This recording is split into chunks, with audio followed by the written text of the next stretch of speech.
Imagine an island, about the size of the Netherlands, but with a landscape that ranges from soaring mountains to bustling cities and tranquil coastlines. Just 100 miles off China's coast lies Taiwan, a place that has become one of the most talked about islands in the world. It's a vibrant democracy with its own government, military, and a unique identity, home to 24 million people who cherish their freedoms and way of life. Taiwan's freedoms and success make it a symbol of democracy right on China's doorstep, and a global flashpoint where the world's attention often turns in times of crisis. Officially called the Republic of China, Taiwan exists in diplomatic limbo. Most countries, including the US, don't formally recognize it, but maintain strong unofficial ties, trading, collaborating, and supporting Taiwan in countless ways. This contradiction, being a thriving nation yet lacking formal recognition, fuels the region's tension and uncertainty. Taiwan's location is strategic, at the heart of the first island chain that military planners say is key to controlling the Pacific, making it a critical link in the region's security architecture. For China, taking Taiwan would break out of geographic containment and shift the Indo-Pacific balance of power, opening new pathways for influence and military reach. For the US and its allies, keeping Taiwan free is crucial for regional stability and influence, and for upholding the international order that has shaped Asia for decades. That's why, as the world watches Taiwan, its fate could shape the future of global power and peace, making this island truly the center of the world's attention. China's obsession with Taiwan is deeply rooted in a complex and emotional history that stretches back over a century. After the 1949 Civil War, the defeated nationalists fled to Taiwan, establishing a rival government, while the communists took control of the mainland. This split created two competing visions of what China should be, each claiming to represent the true Chinese nation. Both sides claim to be the true China, but Beijing has never abandoned its view of Taiwan as a breakaway province that must eventually return to the fold, no matter how much time passes. For Xi Jinping and the Communist Party, reunification with Taiwan is a core mission, central to their legitimacy and China's national rejuvenation. It's a promise made to the Chinese people and a test of the party's strength. Xi has called the Taiwan issue a red line, vowing it won't be left to future generations.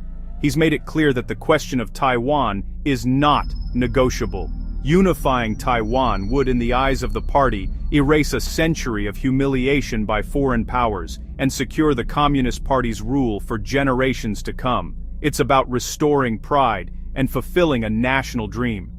But failure, or a formal Taiwanese declaration of independence, would be a disaster for the CCP's credibility, risking internal unrest and weakening the party's grip on power. Nationalism over Taiwan is also a powerful tool for the government. It helps distract from China's economic troubles, unites the public behind the leadership, and channels frustration away from domestic problems. That's why Beijing reacts so fiercely to anything resembling support for Taiwanese independence, seeing it as a direct threat to its authority and stability. For China's leaders, Taiwan is not just territory, it's a cornerstone of their political identity, a symbol of national unity, and a test of their promise to restore China's greatness. U.S. policy on Taiwan is a balancing act called strategic ambiguity. This approach is designed to keep both China and Taiwan guessing about exactly how far the U.S. would go if conflict broke out. It's a careful dance, one that tries to prevent war by not making any promises that could escalate tensions. Officially, the U.S. acknowledges Beijing's One China principle, which claims Taiwan as part of China. But at the same time, Washington maintains unofficial ties with Taipei, walking a diplomatic tightrope to avoid angering either side. The Taiwan Relations Act, passed by Congress in 1979, requires America to help Taiwan defend itself.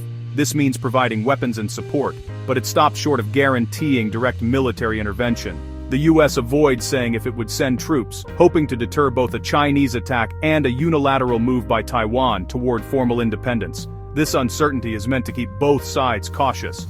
At the same time, the U.S. wants to discourage Taiwan from declaring independence, which could trigger a crisis with China.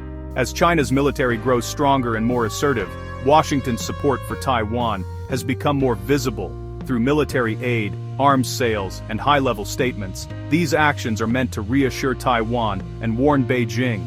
In 2024 and 2025, the U.S. sent hundreds of millions in military aid, including advanced weapons and training for Taiwan's forces. The US also approved grants usually reserved for sovereign nations, angering Beijing and fueling nationalist sentiment in China. These moves have not gone unnoticed by Chinese leaders. These actions blur the lines of ambiguity, signaling to China that an invasion would be costly and risky, while also making clear that the US is watching closely. The US hopes to deter conflict by strengthening Taiwan's defenses and making any potential attack a daunting prospect for Beijing. But this strategy carries risks. By increasing support, Washington could provoke China to act sooner, before Taiwan becomes even harder to take militarily. It's a high-stakes gamble. One miscalculation or misunderstanding could trigger the very crisis both sides desperately want to avoid, with consequences for the entire region. The world is watching to see if this delicate balance can hold, as the future of Taiwan remains one of the most sensitive and dangerous flashpoints in global politics.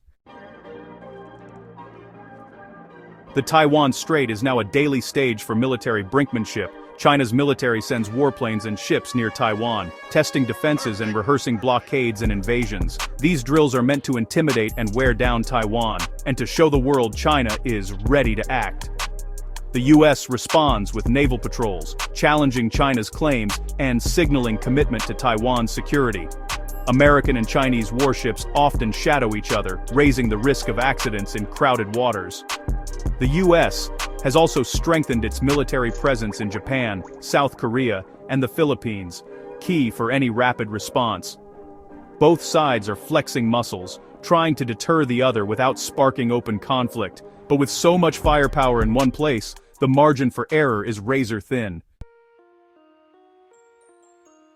The Taiwan crisis is reshaping the entire Indo-Pacific. Japan sees a Chinese attack on Taiwan as a direct threat. Its trade routes and islands are dangerously close. In response, Japan is doubling defense spending, acquiring long-range missiles, and deepening military ties with the US.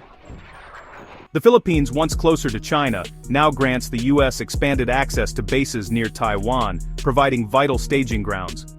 This shift angers Beijing, but Manila sees it as necessary to counter Chinese expansion. Australia is also boosting its military, joining the AUKUS pact to acquire nuclear-powered submarines. Even European navies are sending ships to the region, signaling global concern. The message is clear. China's actions over Taiwan are a regional and global issue. Nations are preparing for the possibility of conflict, not just watching from the sidelines. The Indo-Pacific is no longer neutral ground, it's a zone of active preparation. The stakes are higher than ever. A war over Taiwan would devastate the global economy because of semiconductors. Taiwan's TSMC makes over 60% of the world's chips and 90% of the most advanced ones. Conflict would halt this supply, shutting down factories and crippling industries worldwide. The shock would dwarf COVID-19 and the 2008 crisis, triggering a global recession. Taiwan's location is also a trade choke point. 60% of global maritime trade passes nearby. War would close the Taiwan Strait, forcing ships onto longer, costlier routes and causing massive delays. Prices for everything would soar and supply chains would unravel. Even China would suffer, but in a fight for sovereignty, economic pain might not stop the conflict. The greatest risk in the Taiwan Strait isn't a planned invasion, it's a mistake. With so many warships and jets in close quarters, a single miscalculation could spark disaster. Imagine a collision between US and Chinese planes or ships. Loss of life would trigger calls for retaliation.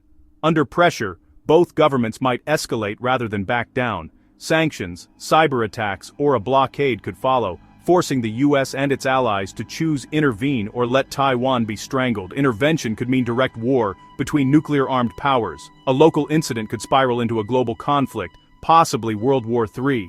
The fight would extend to space and cyberspace, disrupting satellites and financial systems. The path from accident to catastrophe is frighteningly short. That's why every move in the Taiwan Strait is watched with such anxiety. Taiwan is more than an island. It's the front line of a global contest between democracy and authoritarianism. Its fate will signal which system shapes the 21st century. For the US, failing to defend Taiwan would shatter credibility with allies and unravel Asia's security order. Allies might seek nuclear weapons or accept Chinese dominance, destabilizing the region. Economically, war would sever global supply chains, plunging the world into depression and upending daily life everywhere. The prosperity we take for granted depends on peace in the Taiwan Strait. Taiwan is the one place where a regional crisis could quickly escalate into a nuclear confrontation. Here, history, nationalism, economics, and military power collide. A single miscalculation could change the world forever. What happens to Taiwan will, in some way, affect us all.